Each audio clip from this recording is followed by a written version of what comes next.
What up, Kane fans? Welcome back to the show. Wow. Man, I kept telling myself I will be like even down by 3, tied, like when the game was close, I was like, man, I will be shocked if we pull this one out, because the way we're looking, the way our energy was, all that stuff, man, it just didn't look good. I mean, we looked so flat, in so many phases of the game, but the defense just kept giving us opportunity after opportunity after opportunity, and we pull it out. Congrats to Mark Fletcher for pounding that run in, and Borregales had a career day, in my opinion. Yes, W's equal recruiting wins. Overtime W progress over the last season, folks. Absolutely. Absolutely. But again, welcome to the show. We're giving our post-game thoughts. We have a guest in the studio right now. There we go. Will, what's going on, brother? Hey man, how's it going? How you doing? That was a hell of a game, wasn't it? Bro, it was. I mean, obviously you feel different about it now that we pulled out the win, but I mean, for 95% of that game, I'm like, we're losing this game. I'm just watching. I'm like, we're totally losing this game. This is the Miami way. You lose a game, you come out after a big win, you come out super flat. Offense is just looks like they're stuck in mud. You can't get going. All of a sudden, James Williams makes that big hit in overtime to get that big stop. We force him to a field goal. I'm like, oh, okay, we got a chance. Mark Fletcher breaks that first run for 9 yards, and I'm like, oh, okay, all right. For the first time all game, I'm starting to believe we can win this. But man, yeah, look, I will take an ugly win over a loss to a team like this any day of the week. This is way better than a loss. We'll get into it now, what we liked, what we didn't like. But man, relief is what I'm feeling right now. But yeah, walk me through overall thoughts, Will, like on the game. Are you happy? Are you like, a win's a win, take it and move on? Or is it like, man, we got a lot of work to do? How are you feeling right now? Well, we have a lot of work to do. That's absolutely something that I do believe. I do believe as a team, we're still growing as a football team. Again, we have two new coordinators that I think are doing a pretty good job. I know Shannon Dawson's been maligned a little bit, but I think the circumstances given are what you're seeing in terms of the play calling as far as that goes. But I'm gonna give you a phrase that I use all the time when it comes to football. I said I'd rather win ugly than lose pretty. So basically, I'd rather have the win I had today than go 45-42 and it still counts as a W. So, so like for example, the Georgia Tech loss would have been an ugly loss, but the bottom line is though we lost that game. So um Les, I understand, good call, Les. I understand that, but I kind of understood where Mario's coming from. I guess he liked his chances at overtime. With TVD out there, I thought they kind of should have at least tried for the field goal that would have gotten him off the field. But nonetheless, I kind of got it. It worked for you last week. It worked again. So you basically didn't shoot yourself in the foot, yet again. But as far as the game goes, just to get back to your question, it was ugly. I was very proud of the defense. And also, you have to remember that Virginia doubled up Miami in plays. And like Mario Cristobal has said, even Joe Rosa said the same thing. Eventually, that play count does get to you. So when there were a bit of breakdowns on defense, you could equate fatigue to that situation. We technically should have lost this game. They outgained us on the ground. They outpassed us in the air. They were the victors in time of possession as well. Our defense was out in the field a lot. We sacked them 6 times. Okay, so the defensive line was eating in that game. We sacked them 6 times. But this is technically a game that Miami should have lost. The offense looked absolutely stale. Like you said, absolutely stale. And I told Corey in halftime with Loop and Friends, I said they might as well be wearing scuba gear because it looks like, that they're wearing, basically, flippers, on their feet on offense. They just look absolutely terrible. Couldn't get nothing on the ground. The passing game looked weak. Tyler Van Dyke, that horrific pass, to Restrepo. If he leads them, fine. You get the ball at the 2-yard line or he gets in the end zone. But you had 2 guys wide open. We could have gotten the easy yards. You had Brashard Smith open, and you had Mark Fletcher that literally had the ocean in front of him, where he could have gotten a big gain out of just a check down as well. So a lot of questions about TVD. I kind of like continuity, so I'm not ready to bench him yet for Emory Williams. He did get the win today. But the way things are going, if this continues, I don't see TVD coming back to Miami Hurricanes for another season. No, I totally agree with you. I've been saying it for the last couple of weeks. I think this is Tyler's last year with Miami. Whether he decides to stay in college or not, he probably will end up transferring if he decides to stay. It's looking more and more like he may decide to stay because he's first 4 games out of the gate. A&M win. He lights up Temple. He's putting up great numbers. He's #1 rated quarterback on PFF. So all good, right? Then all of a sudden we hit the ACC schedule. The games that really truly matter. And he's looked like a totally different guy.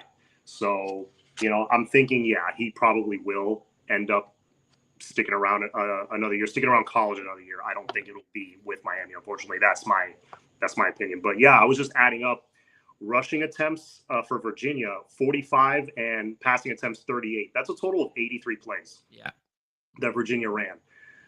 300. We held them to 377 yards of offense, which is decent showing by our defense. But when you look at the number of plays, like you said, that's 4.54 yards a play.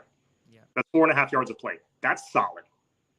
You do that math, that is rock solid. Yeah. Miami, 276 yards of offense. I mean, that's just dreadful. So you lost the yardage battle, you lost the turnover battle, you lost the time of possession battle, and you still won. So. It is what it is, man. Ugly win. We're 6-2. You got one more game before FSU, NC State, a game that, it's going to be competitive. It's going to be tough, but I think we can pull that one out. You got a chance to go 7-2 into Florida State. Yeah. I mean, I agree. That's going to be a tough game, though. You're going over there in North Carolina to play. It's going to be, I think it's a nighttime game as well. I think it's an 8:00 start, if I'm not mistaken. So it's going to be a nighttime game as well. And Miami's really going to have to rely heavily on the running game, basically Clemson style, to pull this one out. NC State is not a bad football team. They're 5-3. They could easily be 6-2, as well. So that's something that the Canes are really going to have to do. I do think, though, that to help Tyler out a little bit, Shannon Dawson should go a little bit more tempo with his offense, because I think Tyler Van Dyke thrives a little bit better when the defense is off balance. Kind of like what Virginia did to us today. Virginia went a lot of the on-tempo, and that's where they got, the 4.5 yards a pop. The Miami's defense had trouble substituting, when they needed a substitute. And they were able to make plays out of it, and they broke out some big runs. Nothing that hurt us in the long run. But again, limit the turnovers as well. Okay, we got lucky. We lost a turnover battle. One turnover didn't kill you, but this stall your drive. Okay, that's one thing. That's one way to look at it. The second turnover led to 7 points for Virginia, and you can't have that, especially now that you're going on the road in a hostile environment against another ACC opponent. Totally. No, there's definitely some things they got to clean up if they want any chance of winning that game. I think it's totally in them. We've seen this offense click and move the ball with tempo, complete long passes down the field. We've seen them do it. If that offense shows up, I think we'll be totally fine against NC State. If this offense, we're losing for sure. You're not beating. I mean, NC State, I don't think they're world beaters by any means, but it's in their house. It's a night game. That atmosphere is crazy for night games, especially, teams get to this day, teams get up to play Miami. Yeah. It's gonna be a tough game, and they need to make some adjustments in a hurry. Yeah, that you still means something. I mean, to a lot of teams, it means something. Everybody gets up to play the University of Miami. Virginia had a horrific run defense, and they stepped up to stop our running because that's what everybody's been talking about, how beast our offensive line is. And they are, but they sold out to stop the run. And that's when TVD needed to nickel and dime this football team, and he just did not, and he made mistakes. So teams are getting up to beat us. Georgia Tech did rise to the occasion to beat the University of Miami, and so did Virginia. Virginia, this time wanted to have another upset under their belt and beat the University of Miami at the Rock. So those are things that needs to get into the head of these players as well. It's like, in some cases, Miami, no matter what, is every team's Super Bowl. They're going to get up for Miami. You cannot come out flat in conference play against anybody, because anybody could beat you. And that's something that has to stick in, the heads of some of these players and so on, that think that they could just show up and walk through teams. I don't think that they have that mindset. I just think that Virginia is better than the record shows, because they've been in a lot of close games. But still, though, we have on a couple of occasions and throughout the years been caught off guard by teams that everyone's told us you should run all over them. Totally. And now that you bring that up, and this has been for the past, we'll say 20 years now, what is it with us and inferior ACC opponents, specifically ACC opponents, not out of conference? We usually take care of business with those inferior teams, but the Dukes and the Virginias and teams like that over the years, time after time after time, we come out flat, and either they beat us or we have an ugly win like this. Like, I don't know. I don't have any way to explain it other than they just get up for the game and we don't. But yeah, I have no explanation for it. Like this should have been. I know Virginia has had some really close games, but those close games are against not that great competition either. They beat William and Mary by 14 points. Like let's be real here. This was not a good football team we were playing today. Great coaches. Love their head. Tony Elliott. Love their head coach. He's really good. He's really good. Virginia's play calling was fantastic. I agree. They did a great job keeping us off balance. It's just the athleticism and power I think showed through. Miami made stops when they had to, but man, they had us off balance. But yeah, what bothered you the most about this game? Let's any there. What do you think? Like, obviously, there's blame to go around, like with any game. But what was number one for you? Yeah, I'm gonna give the defense a pass because they were on the field quite a bit, and there was a lot of pressure there. I will have to say, mental errors is one. Like for example, Tyler Harrell bouncing one off the chrome of his helmet and getting the ball at the 3 instead of the 25. That's one. That's something that needs to be cleaned up. And he's also a veteran. And he's playing football for years, and I think it's his 4th year in college football, playing for 2 really good programs like Louisville and Alabama. That's a mistake he shouldn't have made. He should let the ball go into the end zone. So that's one. Number 2, it was how stagnant the offense looked on occasion. I do think that we should have used a bit more tempo, as well. And also, again, mental error again, TBD.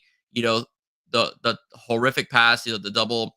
On the first interception, you had 2 guys that were open. On the second interception, no one was open. He should have known to throw that ball away and just punt the ball, pin them deep, and let your defense go to work instead of giving them a pretty good field position. And they're getting 7 points. So everything, in my opinion, falls on the side of the offense and a mental error by one player. That's what really ticked me off the most, as far as this game goes.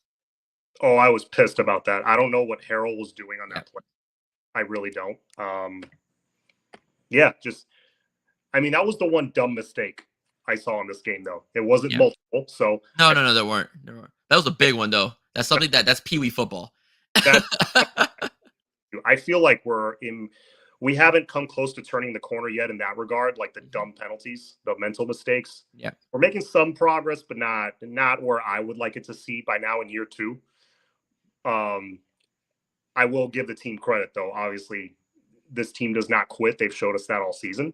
They've got the mental grit, the toughness, both physical and mental, to just dig deep. And like when the chips are stacked against you, all of a sudden Mark Fletcher, is ripping through arm tackles left and right, somehow stayed in bounds. And so,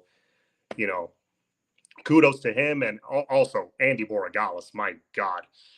I'm watching the game, like this, whenever he's lining up to kick, and the dude's reliable. Yeah. And he's mentally tough because a freshman year, I remember he had some kicks that cost the Canes the game. I believe my God, I think it was the missed field goal against Virginia. And then I think he missed an extra point against, I forgot what other team, his freshman year. And a lot of times that kills kickers. That's when the season after you'll see them miss more chip shots. But he's a tough-minded young man. He's going to be kicking, like you say, he's going to be kicking on Sundays, after next year. I believe that. Mm-hmm. He's going to be kicking on Sundays. And that 50-yarder, it could have been a 59-yarder. The way he drained that kick. He has an unbelievable leg. It not only hit the back of the net bent backwards. Yes, absolutely. He almost put a hole through it. So yeah, guy's got a cannon of a leg. But yeah, he definitely deserves a game ball. Oh, by the way, the penalties. Miami played a pretty clean game. 2 penalties for 20 yards. I will take that all day. The refs did a good job of keeping the flag in their pocket. I love when the referees do that, like across the board. They're just not calling many penalties. That's fantastic. Although Virginia, 0 penalties, I don't know if I buy that. That's with a couple. I mean, the face mask on Tyler when he completed that pass on the run to Henry Parrish. Mm-hmm. He clearly got like face mask. The Yeah. announcer didn't even say anything. I'm like, are you seeing this? Like, Yeah. I don't know. So he got face mask there. There was one I wasn't looking for it, but there was one play where Jafari Harvey got held like dirty. Yes, I saw that. Yeah, it was like on the near Yeah. side of the screen. I'm Yes, watching and it he on got TV. held 3 different ways by the left tackle. I saw that. I'm like, there's a Bro, holding call there. he was like trying to take Harvey's jersey off. That's what it looked Yeah, like. yeah, he was.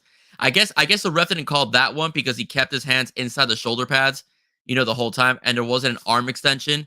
No, he got yanked. Don't get me wrong, but I think that's why the ref missed that one. But the one that really got me was the pass to Jacoby George. Mm-hmm. One of those sequences that the cornerback got there a little too early, it went They didn't over show his the head, replay. and no, and they didn't show replay, and that's when they stopped and the drive stalled on that one too. Our defense, again, they got off the field, they got him off the field, but that stalled the drive as well. That could have been easily a pass interference. Yeah. But yeah, the refs, it was pretty clear they weren't going to call anything on Virginia. And look, I think holding in general is a BS penalty unless it's like absolutely freaking egregious. I don't think you should ever call it. Yeah. But to not get a holding all game, I mean, we're used to this. It's been years. Teams don't get holding calls against us. It is what it is. But that's zero. That's impossible. Yeah. Um, I think they came close to calling a unsportsmanlike on, I think it was KJ Cloyd when he dude, pretended to flop, that George Sennell was like, they better not call that. I thought we were done. I thought they were going to call it. Yeah. And I was like, that right there is a very Miami way to lose this game. Yeah. That right there, they're like, oh my God. But all of a sudden the refs came on the loudspeaker, said reset the game clock, whatever, and like, oh, okay, no Yeah, flag. thank God. Thank God, man. Because also, like, he didn't do anything wrong. Come on, you No, he throwing a flag for didn't. that? He didn't do anything. But Like the Clemson defensive back last week got on Horton's face, for a good 30 seconds, and the flag remained in the pocket. You mean to tell me a kid that flops in celebration with no trash talking to anybody on that team is gonna get a 15-yard penalty? I mean, how do these guys keep their jobs if you're gonna call something as stupid as that? That would affect the outcome of a game as well. It'd be unbelievable if they actually called that on that kid. that So I'm glad they picked up the flag.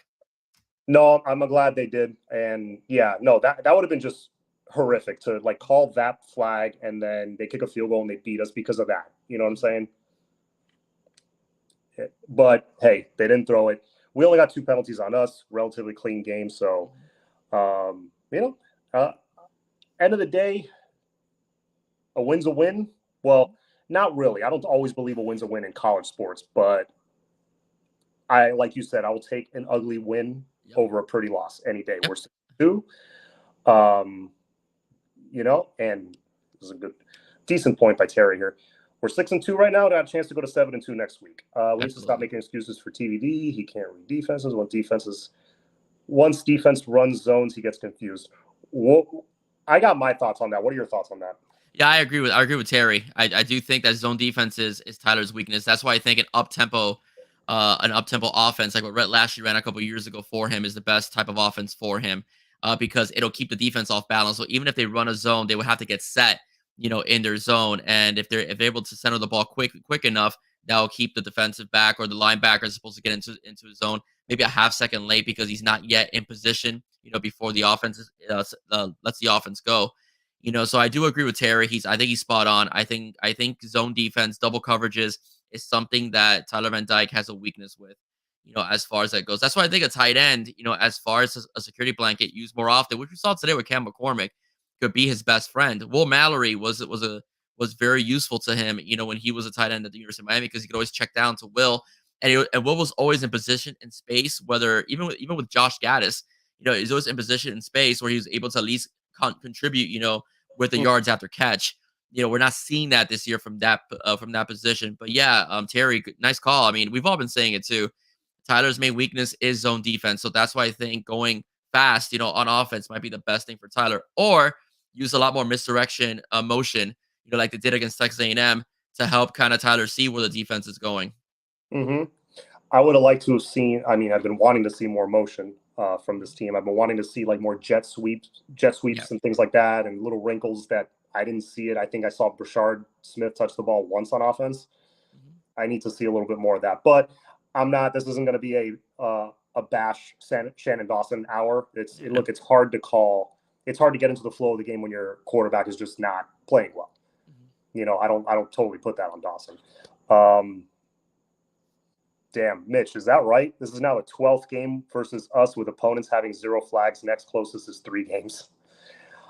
Damn. Is that, Mitch, is that historically, or is that like over the past like certain amount of time? Yeah, I didn't know that one.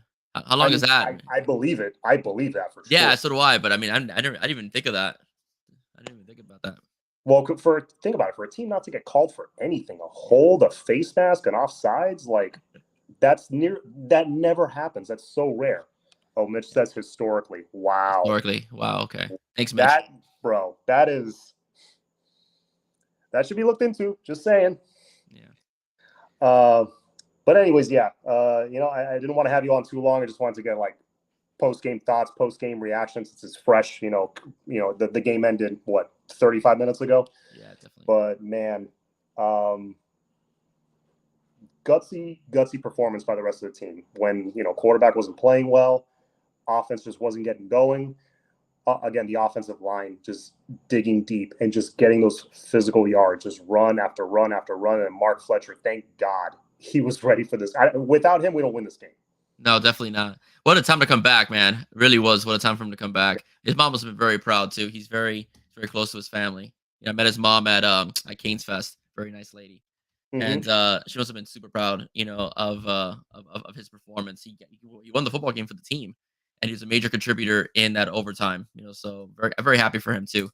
Yeah. As far as now, people see why we recruit him so hard, so strongly out of American Heritage, and did whatever he could to get him out of that crappy team over in Ohio.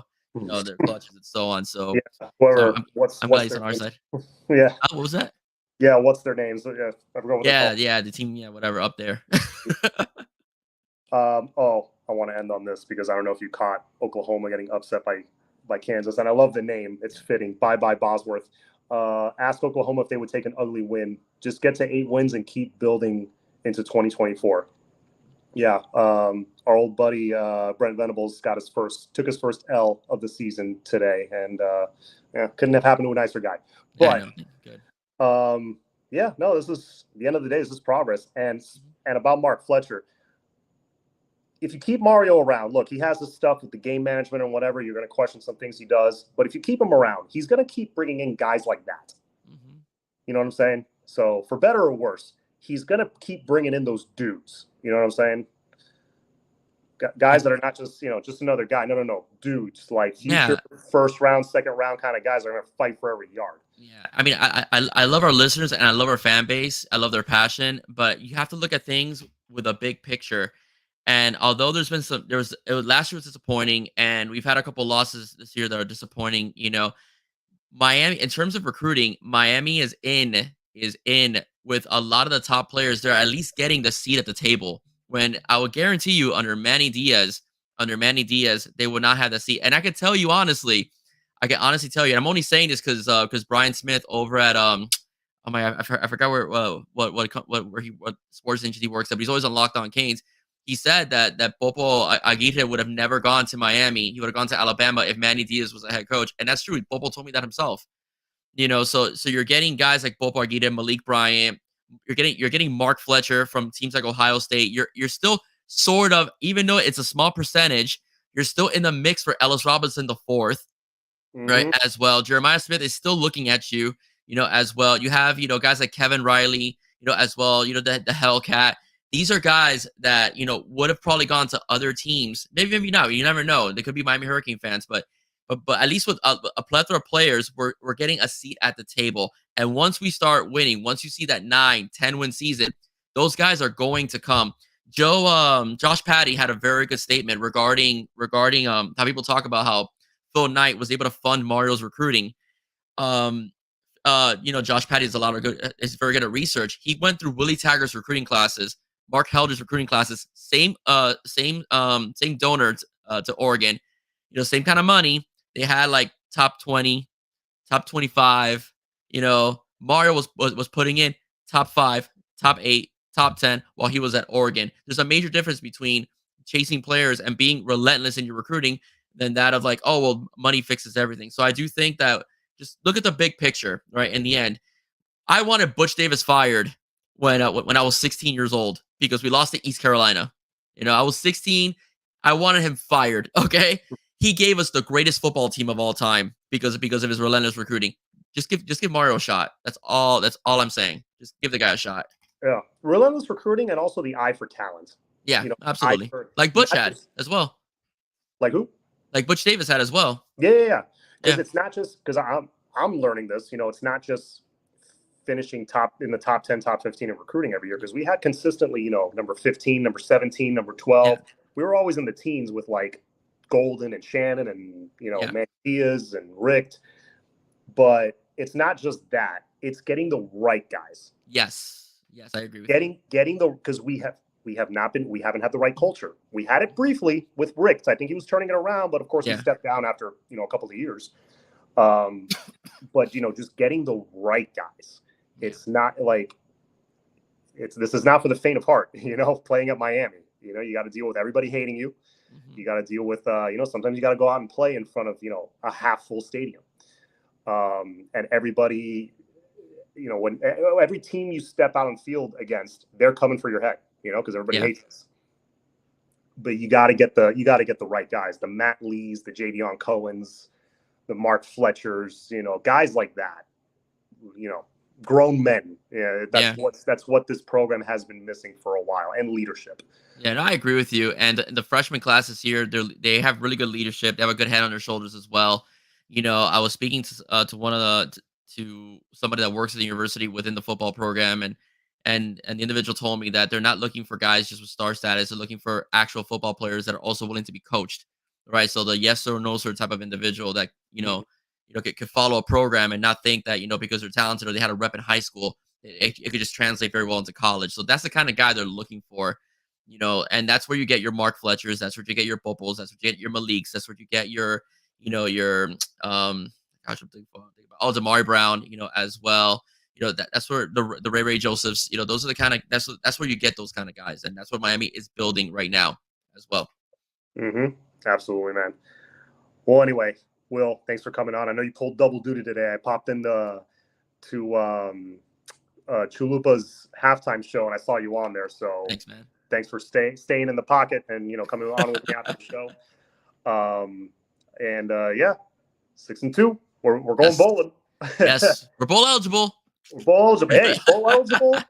Bowl eligible. 2/3 into the season, man. That's pretty. That's fantastic. That's a hell of an improvement, man. It gets tougher though. These next four, last four are tough. Even BC. That's not gonna be easy either.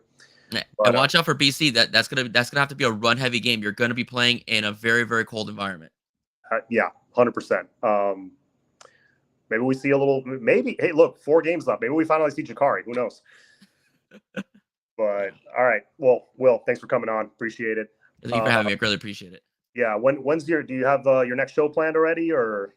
I do not. I did release a new episode today. I did another flip watch in which I project that there's a possibility again. Ellis Robinson IV may have a possibility of flipping over to the University of Miami based upon comments made that he made a couple days ago and in reference to the victory over Clemson. And he was at the Clemson game and his comments were post game. It was a post game interview. So I do have a latest episode out. I will be dropping a couple next week. I just don't know when, but I'll be sure to leave a trailer on Twitter or also leave a trailer on YouTube as well. Got it. All right, man. Well, take it easy. Have a good night. Enjoy the victory. Sure. You guys, please hit the like button, hit the subscribe button. Go follow 305 Sports now. Go hit the subscribe button if you haven't already. Will does a great job on there. And as always, go Canes. Thank you, sir. Have a good one, man. Go Canes.